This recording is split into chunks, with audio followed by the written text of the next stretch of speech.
want to offer my deepest condolences to the Zeller family and to the community. And also, if it's okay, Nathan, I'd like to dedicate this to you. That was a brilliant talk. You're a brilliant young man, so, and your clarity surrounded by beautiful people. So. I'm not very good with titles, so I apologize for this, but it's called A Shining Island in 3 Short Acts. 1. Fishtail. I once caught a Haida-Gwaii salmon while out in some waters not too far from here. That unmistakable hit, the snatching yank of lure, nothing coy about it. No real need even to set my hook, just keep rod angled high and reel.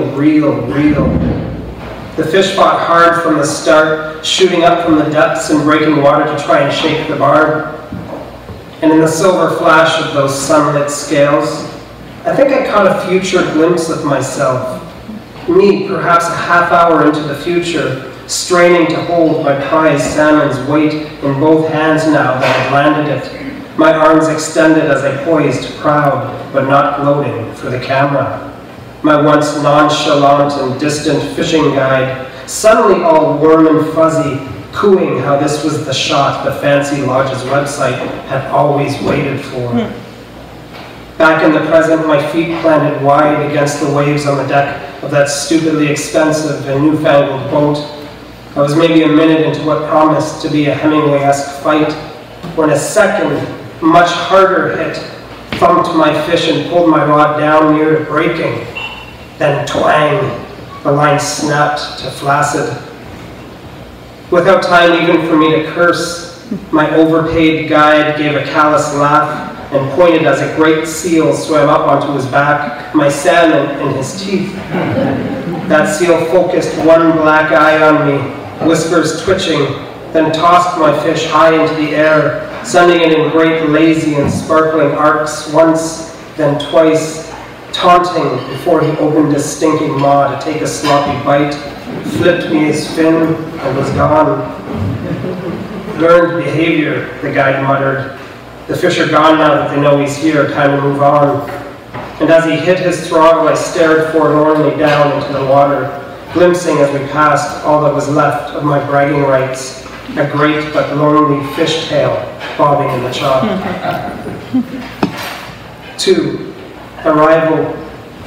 Within an hour of arrival at Sandspit International Airport, we are greeted by a young bear sauntering across the road, 4 bald eagles lazing on wind currents, a huge seal, who I'm pretty sure by the way he winks at me is the same bastard who stole my fish a few years ago, smiling youth returning home Friday afternoon from school, and the casual warmth of kind strangers welcoming us into their home and their lives. 3. We are meant to be right here.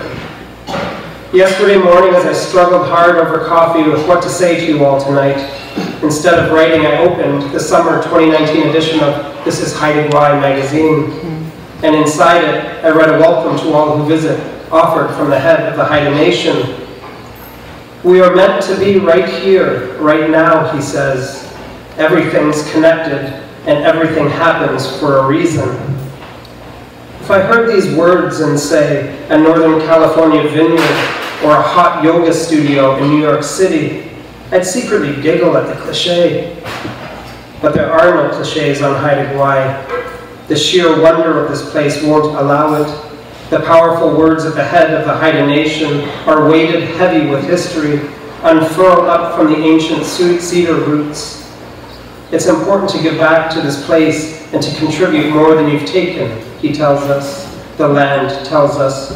It's all about balance. It's all about not how we force ourselves into the environment, but how the environment will decide for us how we fit. The president tells us that in Haida-Gwaii, humans are equal to all the rest of creation. We are no more important than any other being, large or small. I knew another man thousands of miles from here who spoke similar words powerfully and without cliché, because he too was backed by the weight of his land and of his language and of his history. He was an Ojibwe elder named Basil Johnson. He was my honorary uncle. The most important lesson Basil ever taught me was this: what do we need of the physical world to survive? Everything, if we think about it long enough. The fish and the moose, the water, the trees, sunshine and soil, rocks strewn on the ground, rain, all of this helps to sustain us. But what if the natural world needs humans in order to survive? Not much at all, it turns out. Even your beloved pet cat will turn feral and manage just fine if you one day decide to set it free. The natural world, in fact, would do much better without humans around. And so maybe we should reconsider this idea that we are at the top of the food chain, the masters of our planet. The truth always reveals itself. Everything, both Basil and the head of the Haida Nation teach me, is connected. It's good to hear a familiar teaching from another voice so far from home. Everything indeed does happen for a reason, I now understand, reflecting back on my struggle with coffee yesterday morning when I opened that glossy magazine. Miigwech, Oa, thank you.